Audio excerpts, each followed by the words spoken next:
আমরা কি উপায়ে বিভ্রান্তিহীন মানুষ হতে পারি? আমরা কিভাবে নিশ্চিতভাবে জানতে পারি যে আমরা সঠিক পথেই যাচ্ছি, যে আমরা আসলেই আল্লাহর ক্ষমা ভিক্ষা চাচ্ছি? আর একদিকে আপনারা যদি শুধু এই ধরনের আয়াতই পড়েন, তবে আপনি পুরোপুরি বিষণ্ণগ্রস্ত হয়ে যাবেন যে যাই করি না কেন কিছুই যায় আসে না। আমি জানিও না বিচার দিবসের দেয়ালটি কি ঠিক দিকে থাকবে নাকি ভুল দিকটায়। আমি জানি না আমার তাওবা কি আসলে আন্তরিক নাকি কৃত্রিম। আমি জানি না। তাহলে কিভাবে জানতে পারি? কোরআনের একটি স্থান নিয়ে এত এত আলিম কথা বলেছেন, কোরআনের এত এত স্পেশালিস্ট মুতাদাব্বিরিন এটা নিয়ে কথা বলেছেন যে এই স্থানে আল্লাহর ক্ষমাপ্রাপ্তির বিষয়টা সবচেয়ে বিস্তারিতভাবে আলোচনা করা হয়েছে। ইসলামে ক্ষমার দর্শনের পুরো বিষয়টি ব্যাপকভাবে একটি স্থানে আলোচিত হয়েছে। এটা হচ্ছে সূরাতুজ জুমার। আর আমি এখান থেকে কিছু জিনিস প্রথমে আমার নিজের জন্য, এরপর সবার উদ্দেশ্যে আলোচনা করছি। যেমন এই খুতবার শুরুতেই বলেছি যে আমাদের সবার জন্যই এই আলোচনা। এই আয়াতগুলো সম্পর্কে আমি আপনাদের বলেছি, এর মানে এই নয় যে আমার এগুলোর দরকার নেই। এমন নয় যে আমি জান্নাতের গ্যারান্টি পেয়ে গেছি, আপনারা এখনো পাননি। বরং আমাদের সবার অবস্থা একই এখানে। আল্লাহ তাদের সম্পর্কে বলছেন যারা ইসলাম সম্পর্কে কথা বলে। আল্লাহ বলছেন, ওমান আহসানু ক্বালাম মিম্মান দাআ ইলাল্লাহ ওয়া আমিলা সলিহান ওয়া ক্বালা ইন্নানি মিনাল মুসলিমিন। আর তার চেয়ে কার কথা উত্তম যে আল্লাহর দিকে মানুষকে আহ্বান জানায় এবং নিজেও সৎ কাজ করে? এর মানে সে নিজেও আমলের ঊর্ধ্বে হতে পারবে না। শুধু কথা বলাই যথেষ্ট না, তার নিজেকেও আমল করতে হবে। ওয়া ক্বালা ইন্নানি মিনাল মুসলিমিন। আর সে স্পষ্টভাবে বলে দেয়, আমি মুসলিমদের অন্তর্ভুক্ত। এর দুইটি অর্থ। এক, সে মুসলিম হিসাবে গর্বিত। আর দুই, সে নিজেকে অন্যান্য মুসলিমের চাইতে উত্তম মনে করে না, সে নিজেকে বেশি ভালো মনে করে না। তাই আমরা সবাই একত্রে, সবারই একই অবস্থা। আল্লাহর সামনে অন্তত এই দুনিয়াতে কেউই একজনের চাইতে অন্যজন উত্তম অবস্থায় নেই। আর শুধু আল্লাহই জানেন যে বিচার দিবসে আমাদের অবস্থা কি হবে। আর আল্লাহ এখনও জানেন আমাদের অন্তরের অবস্থা কেমন। যে আয়াতটি দিয়ে আপনাদের বলতে চাচ্ছি এখানে, তা আশা দিয়ে শুরু হয়। এটা গুরুত্বপূর্ণ, কারণ আমাদের দিন আশা দিয়েই শুরু হয়, ভীতি প্রদর্শন দিয়ে নয়। এটা সাবধানবাণী দিয়ে শুরু হয় না। যদিও আমার খুতবা তাই দিয়ে শুরু হয়েছিল, কারণ আপনাদের অনেকেই ছোটবেলা থেকে সবচেয়ে বেশি যেটা শুনে বড় হয়েছিলেন তা হচ্ছে ইসলাম ভয় প্রদর্শন দ্বারা পূর্ণ। আমাদের দিনে অনেক ভয় দেখানো হয়েছে, এটা করলে আল্লাহ তোমাকে ধরবে। বাচ্চাকাল থেকে বাবা মা এটা বলে আসছে, তুমি হারাম কিছু করলে আল্লাহ তোমাকে অনেক শাস্তি দেবেন, এই ধরনের শাস্তি, জাহান্নামে ওই ধরনের শাস্তি, এই শাস্তি। এগুলো কোত্থেকে শুরু হয়? কুল। নবীজিকে বলতে বলা হচ্ছে কুল, ওদেরকে বলে দিন। এই কুলটি গুরুত্বপূর্ণ, কারণ মুসলিমদের জন্য তখন আশার বাণী তাদের রাসূলের মুখ থেকেই শোনা জরুরি ছিল সাল্লাল্লাহু আলাইহি সাল্লাম। আর এই সুন্নতের ধারাবাহিকতা রক্ষায় আমরা এই আশা কিন্তু শুধু কিতাব থেকেই পাই না, বরং যারা রাসূল সাল্লাল্লাহু আলাইহি সাল্লামের উত্তরাধিকার বহন করেন তাদের কাছ থেকেও আশা পাই। এই লিগাসি বহনকারী হিসাবে আপনি আমি, আমাদের উচিত ছিল অন্যদের আশার বাণী শোনানো। এই কুল শব্দের মধ্যেই, এই কুল শব্দটির মধ্যেই এই বিষয়টা সন্নিহিত। কুল ইয়া ইবাদিয়াল্লাযীনা আসরাফু আলা আনফুসিহিম। তাদেরকে বলে দিন, আমার বান্দারা, আমার দাস, আমার বান্দা যারা নিজেদের বিরুদ্ধে চলে গিয়েছ। আরবিতে ইসরাফ মানে সীমা অতিক্রম করা, উচিতের বাইরে চলে যাওয়া। যদি আপনি বেশি খেয়ে খাবার গলা পর্যন্ত চলে এসেছে এমন অবস্থা হয়, তাহলে আপনি খাদ্য গ্রহণে ইসরাফ করেছেন, বেশি খেয়ে ফেলেছেন। যেখানে বেশি খরচ করা উচিত নয় সেখানে অতিরিক্ত খরচ করে ফেললে আপনি খরচে ইসরাফ করেছেন। প্রতিশোধ নিতে গিয়ে কারো উপরে চরের বিপরীতে যদি 10 গুণ চর দিয়ে বসেন, তাহলে আপনি প্রতিশোধ গ্রহণে ইসরাফ করলেন। ইসরাফ মানে বাড়াবাড়ি করে ফেলা। আল্লাহ বলছেন, আমার বান্দারা যারা নিজেদের বিরুদ্ধে বাড়াবাড়ি করে ফেলেছ, তারা অনেক ক্ষেত্রে যা করার তার চাইতে বেশি করে ফেলেছে। কিন্তু আল্লাহ বলেননি ইসরাফ কোন ক্ষেত্রে, সম্পদের ইসরাফ নাকি কথাবার্তার ইসরাফ নাকি গাফলতির ইসরাফ। ইসরাফটা কিসের এখানে, বাড়াবাড়ি কোথায় হয়েছে? আল্লাহ এটা নির্দিষ্ট করেননি, কারণ আমরা অনেক কিছুতেই বাড়াবাড়ি করি।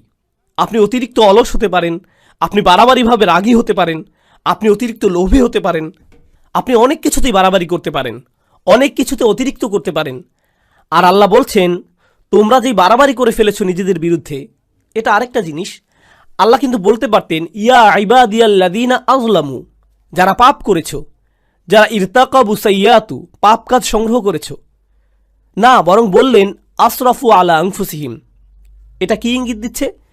ইসরাফ হয় যখন কেউ নিজের জন্য বেশি বেশি চায়, আর নিজের জন্য বেশি চাবার কারণে আপনি ভাবছেন এটার ফলে আপনি বেশি কিছু পাবেন। আর আল্লাহ এই আয়াতের বাস্তবতা বলছেন, তিনি বললেন আসরাফু আলা আনফুসিহিম, তিনি লি আনফুসিহিম বলেননি, তিনি বলেছেন, তোমরা নিজেদের বিরুদ্ধে বাড়াবাড়ি করেছ, নিজের জন্য করনি। তুমি ভাবছিলে তুমি গিয়ে সীমা অতিক্রম করেছ, কারণ এতে তোমার জন্য কিছু থাকবে। কিন্তু বাস্তবতা হলো প্রত্যেকবার এমনটা করার সময় এটা তোমার বিরুদ্ধেই গিয়েছে। আলা আনফুসিহিম লা তাকনাতু মির রহমাতিল্লাহ। তুমি যদি এটা মেনে নাও, আর আমিও যদি মেনে নেই যে আমরা কিছু জিনিস বাড়াবাড়ি করেছি, কিছু জিনিসের সীমা অতিক্রম করেছি, তাহলে আল্লাহ বলছেন কোনোভাবেই আশাহত হইও না। এটা হলো সিদ্দাতুল ইয়াইস আল কুনুত। সিদ্দাতুল ইয়াইস, প্রচণ্ড হতাশা, খুবই বিষণ্ণতা। এখানে কি শিখতে পারছি? গুনাহ, মন্দ কাজ, এগুলো আমাদেরকে হতাশ করে দেয়। তারা এমন অনুভূতি আনে যে আল্লাহ তো আর আমাকে ক্ষমা করবেন না, আমার অবস্থা তো খুব খারাপ, তাই না? ক্ষমা চাবার অর্থটাই বা আর কি? আমি কি করছি জানেন? আমি কি কি কাজ করি সেগুলো জানেন? আপনি না জানলেই ভালো ভাই, আমি খুবই খারাপ। আর এই সময় ভাবছেন, এই সময় এসে ক্ষমা চাবার মানেটাই বাকি। আর আল্লাহ জানেন এই চিন্তাগুলো ওসব মন্দ কাজের থেকে উৎপন্ন হয়। আবার কেউ বলে, ক্ষমা চাও নিয়ে আমি আর ভাবতে পারবো না। আসলে যারা ভালো মানুষ তারা তো ইস্তেগফার ইত্যাদি করে, আমি তো অনেক অনেক খারাপ কাজের মধ্যে জড়িত। তাছাড়া এসব থেকে দূরে থাকবো সেটাও না, একেবারেই আশাহীন হয়ে যাও। তাছাড়া এসব থেকে দূরে থাকবো সেটাও আপাতত হচ্ছে না। আল্লাহ বলছেন, লা তাকনাতু মির রহমাতিল্লাহ। নিজেদেরকে আলাদা করে ফেলো না, আশাহত হয়েও না, একেবারেই আশাহীন হয়ে যেও না আল্লাহর ভালোবাসা, যত্ন আর ক্ষমা থেকে। আল্লাহ তোমাকে ভালোবাসা বন্ধ করেননি, তোমার খেয়াল রাখাও বন্ধ করেননি। এমন কখনোই না যে আল্লাহ তোমার প্রতি ক্ষমা দেখাতে আর আগ্রহী নন, এমন কিছুই না। আপনি নিজেকে বলেন, আল্লাহ মনে হয় আমাকে শাস্তি দিতেই চান। না, এটা আপনার ধারণা, আল্লাহ বলেননি, আপনিই বলছেন। আল্লাহ কোরআনে কখনোই বলেন না যে আপনাকে শাস্তি দিতে চান, বরং তিনি উল্টোটাই বলেন, মা ইয়াফআলুল্লাহু বিআযাবিকুম। আপনাকে শাস্তি দিয়ে আল্লাহর কী লাভ? তিনি কেন শাস্তি দেবেন আপনাকে? হুবহু এটাই বলেছেন আল্লাহ। দেখুন, কিছুদিন আগেই অসাধারণ এক হাদিস পড়েছি, এটা আমার দৃষ্টিভঙ্গি একেবারেই বদলে দিয়েছে। আপনাদেরকে এটা আগেও বলেছি যে আল্লাহ আমাদের সকলের জন্যই জান্নাতে ঘর বানিয়েছেন, প্রত্যেকটি মানুষের জন্যই, মুসলিম বলেন অমুসলিম বলেন সবাই, আমাদের প্রত্যেকের জন্যই জান্নাতে একটি বাড়ি বানানো আছে, আমাদের জন্যই অপেক্ষা করছে। একটি পরিবার অপেক্ষা করছে সেখানে। কেউ কেউ পরিবার বলতে বোঝেন যে তিনি আপনার আর আপনার পরিবারের জন্য জান্নাতের গ্যারান্টি আগেই দিয়ে রেখেছেন। শুধু কিছু মানুষ যেতেই চায় না, কিছু মানুষ জান্নাতেই যেতে চায় না, আর তাই জান্নাতে অনেক খালি বাসা পড়ে থাকবে যখন মানুষজন যাবে। আর আল্লাহ বলছেন এই ঘরগুলো উত্তরাধিকার হিসেবে মুমিনদেরকে দেয়া হবে। উলাইকা হুমুল ওয়ারিসুন, সেগুলোকে মুমিনদের জন্য উত্তরাধিকার হিসেবে দেয়া হবে। যারা নিজের পরিবার সহ জান্নাতে আনন্দ করতে চায়নি তাদের ঘর। আল্লাহ কোরআনে বলছেন, আল্লাযীনা খাসিরু আনফুসাহুম ওয়া আহলিহিম ইয়াওমাল কিয়ামাহ। যারা নিজেদের আর নিজেদের পরিবারকেও হারিয়ে ফেলেছে বিচার দিবসে। নিজের পরিবারকে কিভাবে বিচার দিবসে হারিয়ে ফেলে? কারণ পরিবার তো অপেক্ষাই করছিল, পরিবার তো জান্নাতেই ছিল, সুন্দর এক জীবন তো ছিল ওখানে। তাই আল্লাহ আযজা ওয়া জাল্লা এই আয়াতে বলছেন, ইন্নাল্লাহা ইয়াগফিরুয যুনুবা জামিআ। দয়া করে খোলা কানে এই আয়াতগুলো শুনুন। রমজানের আর যে কয়দিন বাকি আছে সেগুলোর সুযোগ নিন, নিজেদের জন্য আর আপনার পরিবারের জন্য হলেও। ইন্নাল্লাহা ইয়াগফিরুয যুনুবা জামিআ। আল্লাহ ক্ষমা করে দেবেন সমস্ত গুনাহ, সব একত্রেই। আর এটা কোরআনের একটা মিরাকল। কোরআনের সবচেয়ে বড় উপহারগুলোর একটি এই যে আল্লাহ বলেছেন জুনুব, তিনি সাইয়্যাত বলেননি। কারণ আরবিতে সাইয়্যাত হলো গুনাহ, আর জুনুব তার চাইতে ছোট। আর আল্লাহ বলছেন তিনি ছোটগুলোকেও ঢেকে রাখবেন। আসলে ছোটগুলোর নাকচ করা বড়গুলোকেও অন্তর্ভুক্ত করে ফেলে।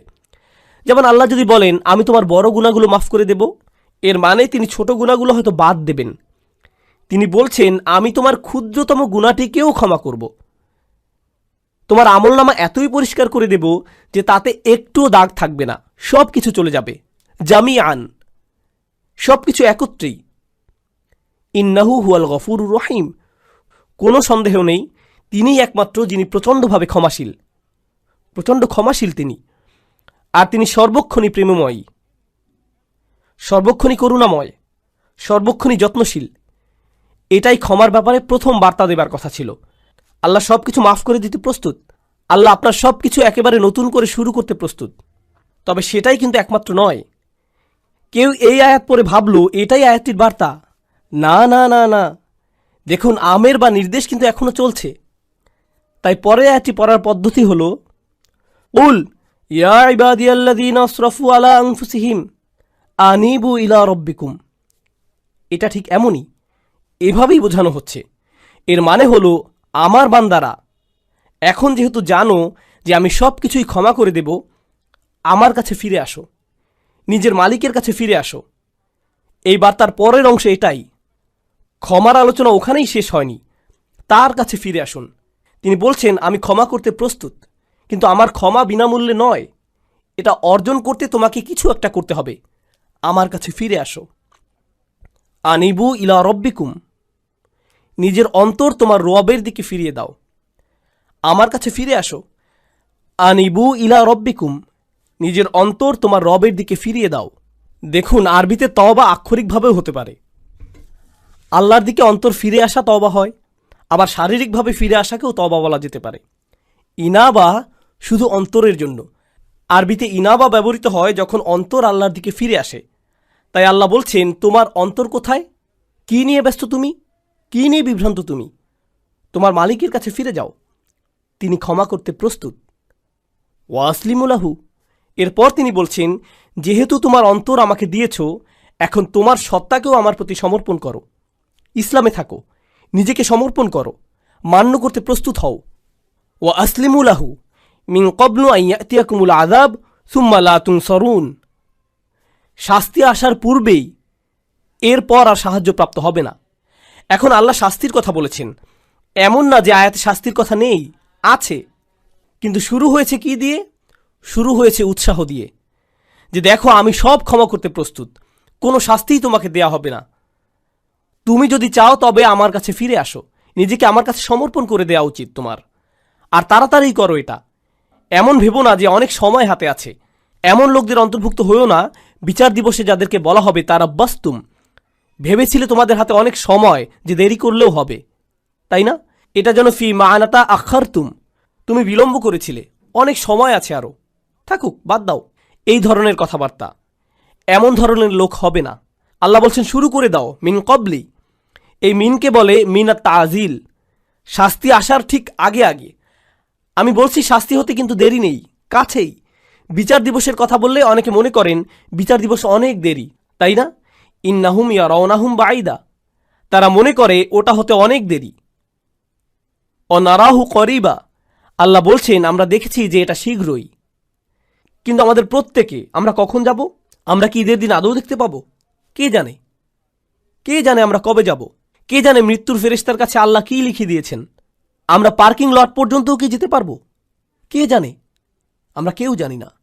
আর আমাদের মৃত্যু হলেই মান মাতা ফাকাদ কমা কিয়ামাহু, যে চলে যায়, যেই মারা যায় তার কেয়ামত শুরু হয়ে যায়। আপনার কেয়ামতের জন্য ইয়ামুল কেয়ামা, পুনরুত্থান দিবসের জন্য অপেক্ষা করতে হবে না। 1 সেকেন্ডেরই ব্যাপার এটা। আর ফেরেশতা যখন চলে আসবেন তিনি বলবেন না, ও সরি আপনার 5টা একটা মিটিং আছে না, তাহলে পরে আসছি। এমনটা কিন্তু হবে না। যখন যাবার সময় চলে আসবে যেতেই হবে, কোনো দেরি হবে না। তাই আল্লাহ বলছেন আর দেরি করো না, নিজের অন্তরকে আমার দিকে ফিরিয়ে আনতে আর সমর্পণ করতে বিলম্ব করো না।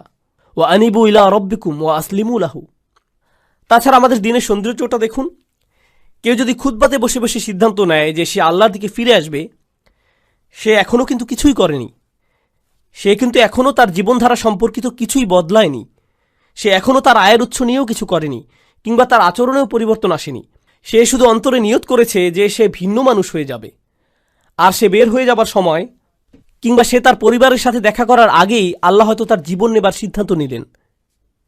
সে ক্ষমা পেয়ে যাবে। সে তো পরিষ্কার, সে আল্লাহর দিকে ফিরে এসেছিল, এটাই যথেষ্ট। সুবহানাল্লাহ। আমি একজন লোককে চিনতাম নিউ ইয়র্কের এক মসজিদে, বেশ বড় মসজিদ, ম্যানহাটনের 96 স্ট্রিট, সেখানকার সবচেয়ে বড় মসজিদ।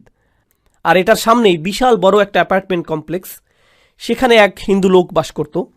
মসজিদটাও সেখানে যুগ যুগ যাবৎ ছিল। সে প্রতিদিন সেই দিক দিয়ে যেত আর শুনত, কারণ তারা মাইকে আজান দিত। তো তিনি আজান শুনতেন, সবসময় সেটা শুনতে পেতেন। 96 বছর বয়স। মসজিদে এসে বললেন, আমি মুসলিম হতে প্রস্তুত। 96 বছর বয়স। শাহাদা পাঠ করলেন। 2 দিন পর মারা গেলেন। 96 বছরের শিরক, 96 বছরের গাফলাহ, এরপর তিনি আল্লাহর কাছে ফিরে এলেন, সেটাই যথেষ্ট হয়ে গেল। সব পাপ মুছে ফেলা হলো, সকল মন্দ কাজকে ভালো কাজে পরিণত করে ফেলা হলো তার জন্য। ইন্না লিল্লাহি ওয়া ইন্না ইলাইহি রাজিউন। এটাই আল্লাহর দয়া, কারো প্রতি এটাই আল্লাহর ভালোবাসা যে চলে যাবার পূর্বেই আল্লাহ তাদের ফিরে আসতে দেন। ওয়া আনিবু ইলা রব্বিকুম, এটা শুধু অমুসলিমদের প্রতি আহ্বান নয়, আমাদের জন্যও। আমাদেরও আল্লাহর কাছে ফিরতে হবে। এমন মনে করবেন না যে আমি শুধু খুব আধুনিকতাবাদী লিবারেলদের উদ্দেশ্যে কথাগুলো বলছি, এখানকার ধার্মিকদের উদ্দেশ্যে বলছি না, হিজাব সহ বোন কিংবা দাড়িওয়ালা সেই ভাইটির উদ্দেশ্যে না, না না না, সবার উদ্দেশ্যেই বলছি। আল্লাহ কিন্তু বিচার দিবসে আমাদের চেহারা দেখবেন না, আল্লাহ দেখবেন আমাদের অন্তরে কি আছে। আমাদের দেখতে, কিছু করতে বেশি ধার্মিক ধার্মিক মনে হয়, তার মানে এই নয় যে আমরা অন্যের চাইতে ভালো অবস্থানে আছি, এটা শুধু আল্লাহই ভালো জানেন। ওয়া আসলিমু লাহু মিন ক্বাবলু আন ইয়াতিয়াকুমুল আযাব সুম্মা লা তুনসারুন। অত্তাবিউ, আদেশ এখনো চলছে। তোমাদের মধ্যে যারা পাপী, অত্তাবিউ আহসানা মা উনজিলা ইলাইকুম মির রাব্বিকুম। কি যে সুন্দর! আল্লাহ বলছেন, তোমাদের যা দেয়া হয়েছে তার সর্বোত্তমটি অনুসরণ করো, তোমাদের প্রতি নাজিলকৃতর মধ্যে সর্বোত্তমটি। এর অর্থ কি হয়? এর অর্থ হলো কোরআন।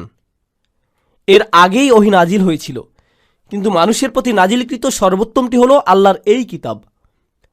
আর কোনো কিছুই এর চাইতে উত্তম নয়। তোমরা কেন এর অনুসরণ করছো না? আল্লাহ এই আয়াতে আমাদের বলছেন, যারা তার দিকে ফিরে আসতে চায়, তার দিকে ফিরে আসার রাস্তাটি হলো তার কিতাবের অনুসরণ করা। আর না বুঝে কোনো মানচিত্র তো আপনি অনুসরণ করতে পারবেন না। আপনি দিক না চিনলে মানচিত্র কিভাবে অনুসরণ করবেন? আপনার আমার এই কিতাবের সাথে সরাসরি সম্পর্ক করা দরকার। যদি আপনি এই কিতাবটিকে উপেক্ষা করে চলছেন, তবে এই আয়াত আপনার জন্য। আপনি আমি যদি ক্ষমা চাই, তবে এই কোরআনের সাথে সরাসরি সম্পর্ক করতে হবে। এটা পড়ুন, কি বলতে চাচ্ছে সেটা বোঝার চেষ্টা করুন, আন্তরিকতার সাথে আল্লাহর কাছে দোয়া করুন, হে আল্লাহ, এই কিতাব বুঝতে আমাদেরকে সাহায্য করুন। আমি অনুবাদ পড়ছি, কিছুই বুঝছি না, আমাকে এর ব্যাখ্যা বুঝতে সাহায্য করুন। আপনি কি বলতে চাচ্ছেন আমাকে বলুন। ইয়া আল্লাহ, আরবি শিখা আমার জন্য সহজ করে দিন, যেন আমি আপনার কিতাবের সাথে সম্পর্ক করতে পারি। আল্লাহ আপনার জন্য সহজ করে দিবেন। তিনি করবেন না এমন হবে না। সমস্ত মানব জাতির প্রতি এটা খোলা দাওয়াত। তিনি বলেছেন তিনি সহজ করে দিবেন। আমি তো এটা আপনার জন্য সহজ করে দিতে পারবো না, আল্লাহ পারবেন। ওয়ালাকাদ ইয়াসসারনাল কুরআনা লিযিকরি, তিনি বলছেন আমরা তো কোরআন সহজ করে দিয়েছি। তিনি বলেননি লিল আরব, তিনি শুধু আরবদের জন্য সহজ করে দেননি, বরং পুরো মানব জাতির জন্য সহজ করেছেন। এটাই তার ওয়াদা। তাই তাকে কিছু আন্তরিকতা দেখান, নিজের পক্ষ থেকে কিছু প্রেরণা দেখান যে আপনি প্রস্তুত, যে আমিও ফিরে যেতে চাই। আপনি দেখতে পাবেন দরজা তার থেকেই খুলে আসছে। অত্তাবিউ আহসানা মা উনজিলা ইলাইক মির রাব্বিকুম, যা পাঠানো হয়েছে তার সর্বোত্তম অনুসরণ করো। অর্থাৎ এই কিতাবের চাইতে উত্তম বার্তা, উত্তম উপদেশ তো কখনোই তোমরা পেতে পারতে না। কোনো মুসলিমের এই কিতাবের সাথে সরাসরি সম্পর্ক থাকা মানে উপদেশ পাবার জন্য সবসময় কেউ না কেউ থাকা, তার অন্তরকে শান্ত করার জন্য কেউ না কেউ সবসময় আছে। আপনি কোরআনের যে কোনো পৃষ্ঠা খুলে পড়া শুরু করুন, শান্তি আর সুখ পাবেন। আপনি খুশুখুজুর সাথে সালাত আদায় করুন আর আল্লাহর কথাগুলো তিলাওয়াত করুন, এমন সমাধান পেয়ে যাবেন যেটা কল্পনাও করেননি। আল্লাহর কথার মাধ্যমেই সেটা চলে আসবে আপনার কাছে। কোরআন অসীম, সর্বক্ষণ প্রাসঙ্গিক। এটা এমন একটা কিতাব যেটা সর্বকালেই উপযুক্ত, আক্ষরিকভাবেই। কলেজে থাকতে আমি এক বন্ধুর সাথে এই এক্সপেরিমেন্ট করেছিলাম।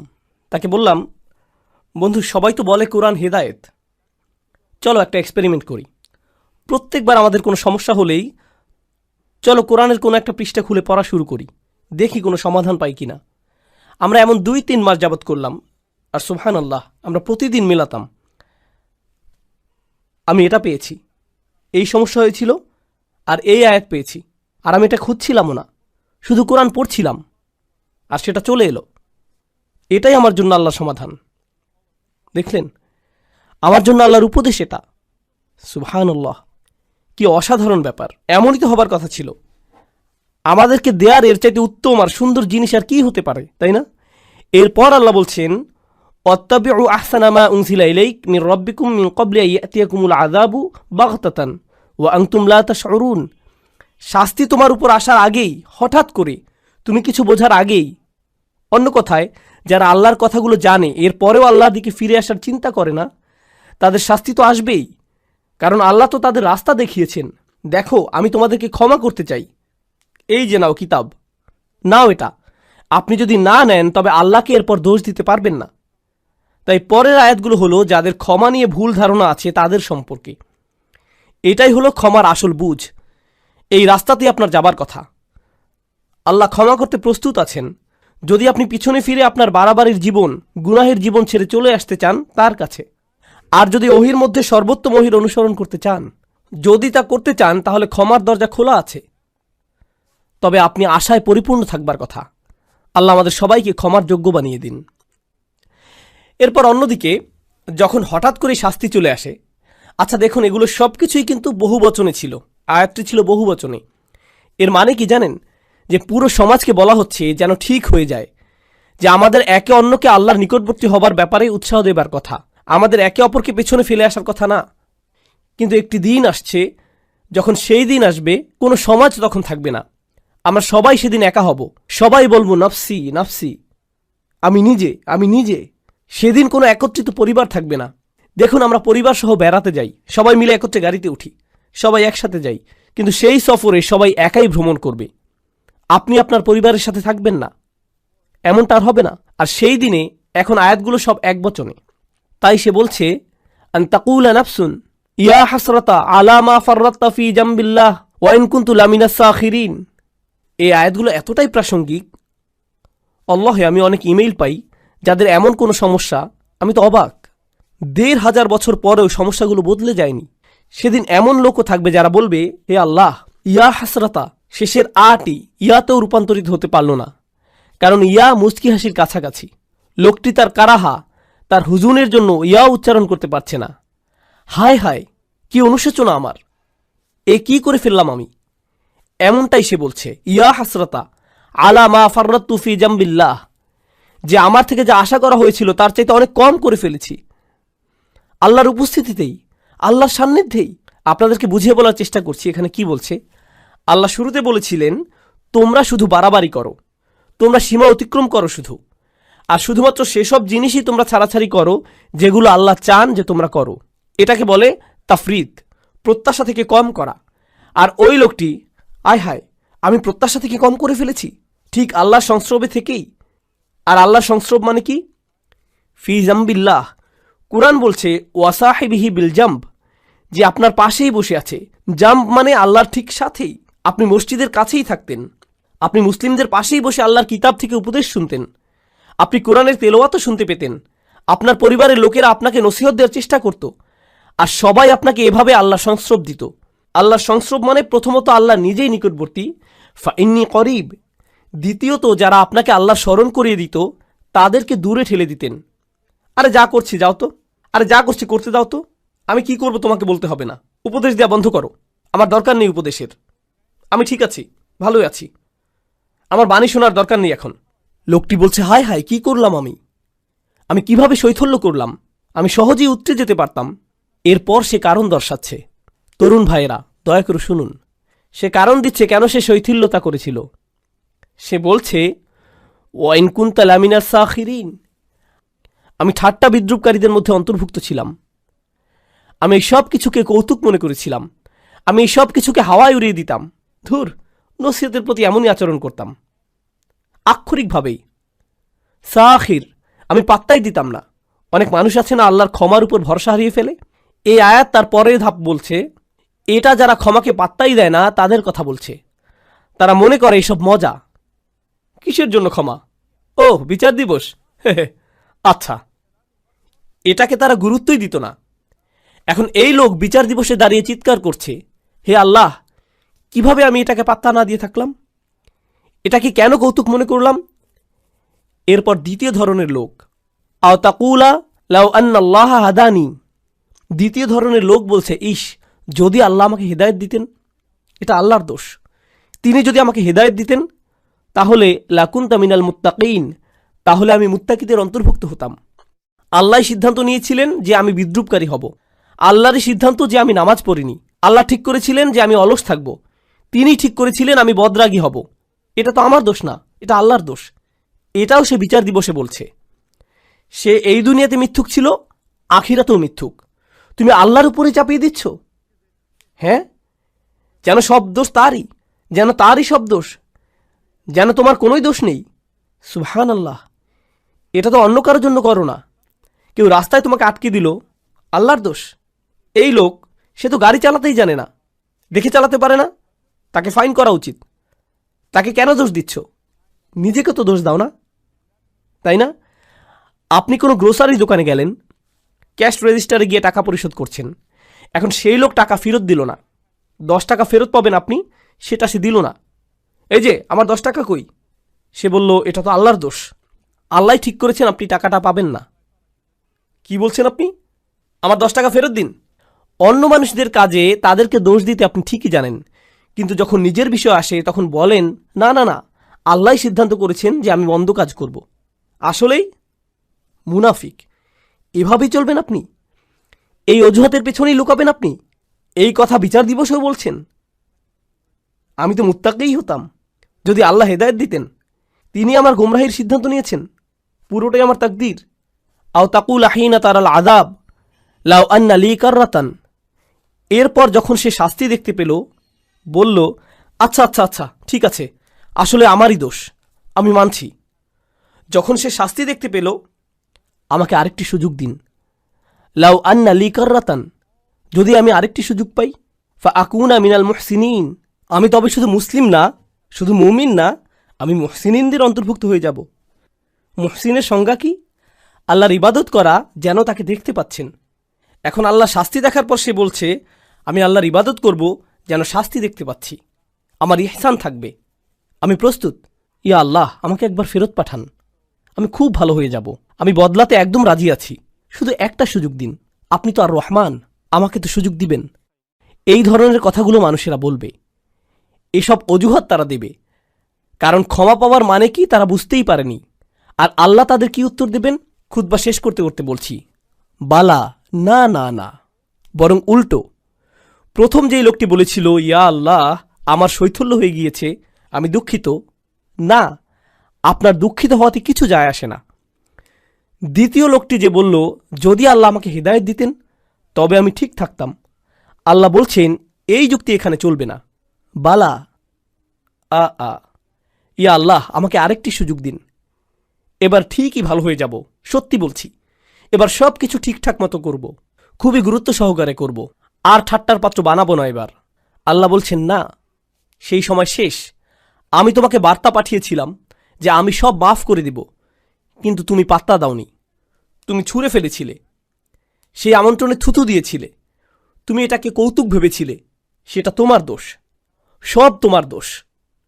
আল্লাহ বলছেন বালা কদ জাআতকুম আয়াতি, আমার আয়াত এসেছিল তোমার কাছে, আর এটা এক বচনে।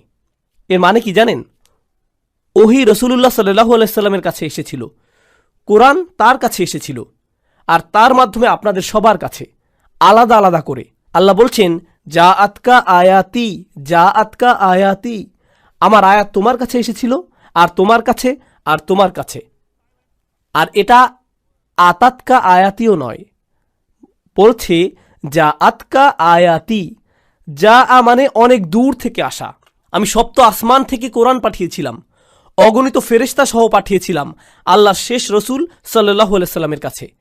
তিনি রক্তাক্ত হয়েছিলেন যেন তুমি একদিন কোরআন পড়তে পারো, আমরা যেন কোরআন তেলাওয়াত করতে পারি, এজন্য মানুষ জীবন দিয়েছে, মানুষ জীবন বিকিয়ে দিয়েছে, যেন একদিন মানুষ লা ইলাহা ইল্লাল্লাহ বলতে পারে, যেন একদিন কিতাবটি খুলে ফাতিহা পড়তে পারি। সে আয়াত তোমার কাছে এসেছিল, ফাকাযযাবতা বিহি, আর তুমি ভেবেছিলে এই সব কিছুই মিথ্যে, সেগুলো উপেক্ষা করেছ। অস্তাকবারতা, তুমি অহংকারপূর্ণ ছিলে, আমার বাণীর প্রতি আর আমার কিতাবের প্রতি অহংকার করেছিলে, এত দূর থেকে আসা বার্তাকে উপেক্ষা করার সাহস করেছ তুমি, এটাই তুমি ছিলে না? ওয়াকুনতা মিনাল কাফিরিন, তুমি তো সবসময় কাফির ছিলে। চাইলে এখন আল্লাহর কাছে এসে সারাদিন ধরে কাঁদতে পারো, এটাই হলো ক্ষমার প্রকৃত বুঝ। আল্লাহর আয়াত আমাদের সবার কাছে এসেছে। এই মাসে আমরা ওহী আগমন উদযাপন করি, এই মাসে আমরা বলতে পারি ইয়া আল্লাহ আপনার আয়াত এসেছে আমার কাছে, আমাদের সবার কাছে আপনার আয়াত এসেছে, আর আমরা এগুলোর প্রতি অহংকারী হব না, আমরা এগুলো উপেক্ষা করব না, আমরা গুরুত্ব সহকারে নেব সেগুলো। কোরআনের সাথে আপনার সম্পর্ক এই মাসেই ঠিক করুন, যেন মাস শেষ হবার পরেও সেটা চালিয়ে যেতে পারেন। সেসব মানুষদের অন্তর্ভুক্ত হন। দোয়া করি যেন আমি তাদের মধ্যে হতে পারি, যেন আপনারা তাদের মধ্যে হতে পারেন, যেন আল্লাহ আমাদের জন্য কোরআনের সান্নিধ্যে যাওয়াটা সহজ করে দেন। যত দিন যায় আরও কাছে যেন যেতে পারি, অলসতা যেন আমাদের কখনো ছুতে না পারে। এই উপহার, এই ভালোবাসা কোরআনের প্রতি যা আল্লাহ আমাদেরকে দিয়েছেন, সেটা যেন আমরা সবার কাছে ছড়িয়ে দিতে পারি, সেই দোয়া করছি। এই উপহারের মহত্ব ও গুরুত্ব যেন আমরা আমাদের সন্তানদের মাঝে ছড়িয়ে দিতে পারি, তাদের মধ্যেও যেন এই ভালোবাসা গড়ে ওঠে। আপনার বাচ্চাকে ভিডিও গেম কিনে দিলে কত খুশি হয় খেয়াল করেছেন? তাদের চেহারার আনন্দ লক্ষ্য করেছেন? ঈদ আসছে, তাদেরকে আমরা খেলনা দেব, তখন তাদের চেহারার আনন্দ দেখেন, কত খুশি তারা, কিভাবে চিৎকার করছে। এটাকে আরবিতে ফারাহ বলে। আল্লাহ কোরআন সম্পর্কে বলছেন, ফাবিযালিকা ফালিয়াফরাহু। এই কোরআনের কারণেই তোমাদের উচিত খুশিতে উৎফুল্ল হওয়া। কোথায় সেই খুশি? কোরআন নিয়ে সেই আনন্দ কোথায়? আমাদের কিভাবে নবীজি সাল্লাল্লাহু আলাইহি সাল্লাম বলবেন, ইয়া আহলাল কোরআন, হে কোরআনের মানুষ, কোরআনের লোকজন, সেটা কোথায়? আজকেই ঠিক করার সময়। কালকের জন্য অপেক্ষা করবেন না, আজ রাতের জন্য অপেক্ষা করবেন না। কোরআনের মানুষ হয়ে যান, আল্লাহর নিকটবর্তী হবার মতো মানুষ হয়ে যান, তার ক্ষমা অর্জন করে নিন, তার আমন্ত্রণ গ্রহণ করুন। আল্লাহ যেন আমাদের সবাইকে তার ক্ষমা, তার ভালোবাসা, তার করুণার যোগ্য বানিয়ে দিন। যেন আল্লাহ আজ্জা জাল্লাহ আমাদের সবাইকে, আমাদের সন্তানদেরকে, আমাদের পিতামাতা, আমাদের আত্মীয়দের তার জান্নাতে প্রবেশ করিয়ে দিন। আল্লাহ আজ্জা জাল্লাহ যেন সকল মুসলিমদের সকল ভুল মাফ করে দেন। আল্লাহ আজ্জা জাল্লাহ যেন সমস্ত রোজা, সকল ইবাদত কবুল করে নেন, এমনকি যেগুলো ভুলে ভরা, অলসতায় ভরা, সেগুলোও আল্লাহ যেন আমাদের সবাইকে তেমন বানিয়ে দিন। বিচার দিবসে তার ছায়ার নিচে দাঁড়ানোর তৌফিক দিন।